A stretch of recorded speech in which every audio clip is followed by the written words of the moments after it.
Et c'est fini, victoire 2-0 de Lille sans forcer. C'est le 4e succès de rang des Lillois en Ligue 1. Lille qui envoie un message clair et net à Lyon, à Marseille, à Bordeaux, à Toulouse, à Rennes et au Paris Saint-Germain. Lille est dans la course à l'Europe, Lille est dans la course au titre tout simplement. Et Lille a bien l'intention d'y rester. Et les félicitations de Rudy Garcia, Michel Bastos qui a marqué ce penalty, qui a sans doute pas livré son meilleur match. Il a été un petit peu gêné, il a dû permuter avec Eden Hazard au cours de cette rencontre, jouer à droite, jouer à gauche. Mais Lille, on le disait, il n'y a pas eu vraiment besoin de forcer pour venir s'imposer ici à Nantes. Non, ils ont fait la différence, notamment collectivement, avec beaucoup plus de diversité, de courses, notamment dans le jeu. Beaucoup plus de talent aussi individuel, à l'image de Michel Bastos et Eden Hazard qui a fait des misères aussi aux défenseurs nantais. Mais bon, c'est vrai que c'est un groupe lillois qui peut aspirer à jouer vraiment le haut du tableau. Il le confirme, même s'il en faudra peut-être encore sûrement davantage au niveau des efforts pour mettre à mal certaines équipes.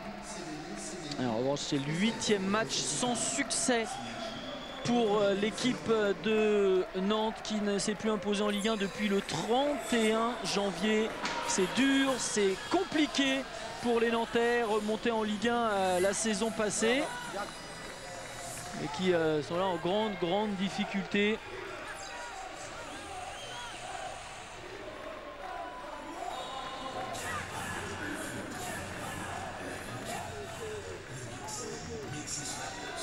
Ah, mais il y a de la joie, mais on sent un groupe soudé, uni aussi, solidaire, qui a envie vraiment de faire les efforts et puis de récolter ces fameux points en vue de la Ligue des Champions. Même avec les suspendus, on a parlé de Kaba et Obraniak, on voit toute la joie de Rudy Garcia près de ses troupes. Ils ont été venus ici faire un résultat, ils l'ont obtenu avec pas forcément la manière, parce qu'il y a eu pas mal de difficultés en première période, mais alors en deuxième mi-temps, ils ont déroulé et ils ont mis les buts qu'il fallait pour pouvoir faire la différence. Et il a un groupe qui répond bien. Rudy Garcia, il a vu une très belle première année à la tête du LOSC.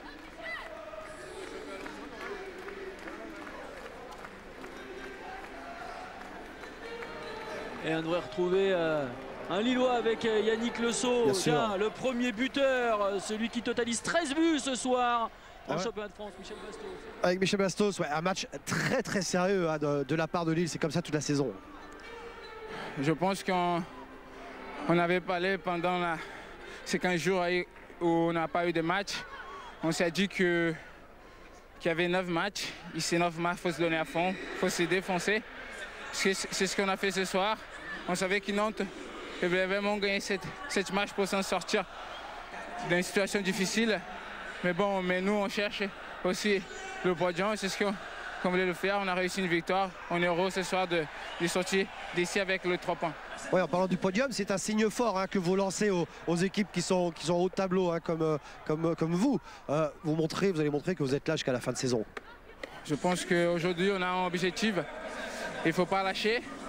Voilà, aujourd'hui on a montré vraiment qu'on a envie de chercher quelque chose à la fin du championnat. Et voilà, mais ça reste encore 8 matchs.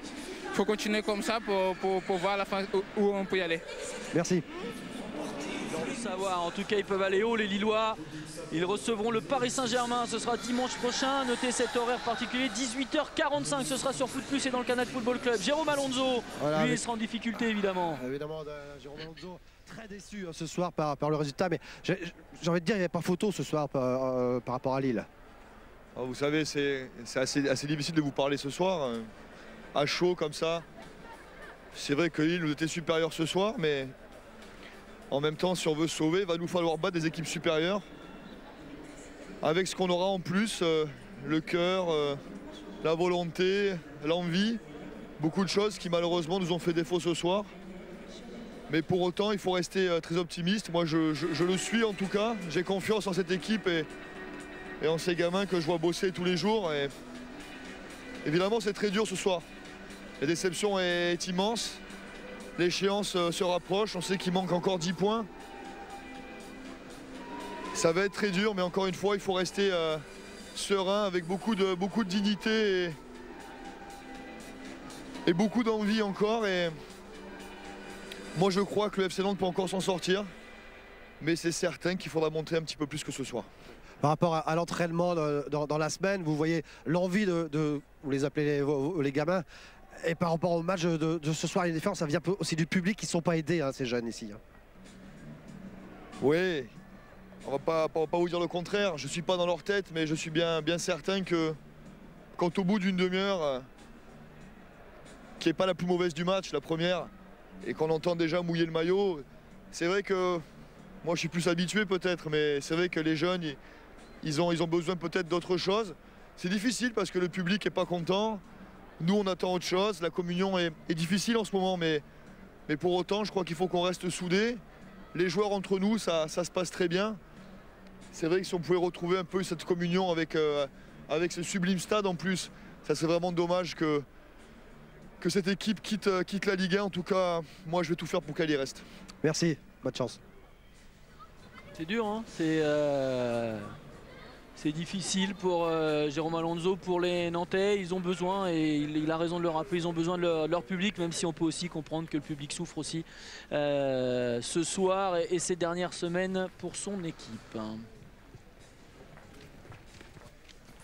Allez, les stats de cette fin de rencontre, toujours évidemment assez nettement à l'avantage des Lillois. Ouais, il n'y a pas eu photo. Au niveau des occasions, elles sont plus tranchantes, elles sont plus réelles, et surtout il y a 2 buts d'écart à la fin du match. Au niveau de la possession, ça c'est un peu plus équilibré sur cette seconde période, parce que les Lillois ont cherché à aller vite, et puis surtout au niveau des fautes, ça s'est équilibré aussi, parce que Lille forcément ils voulaient le gain de ce match.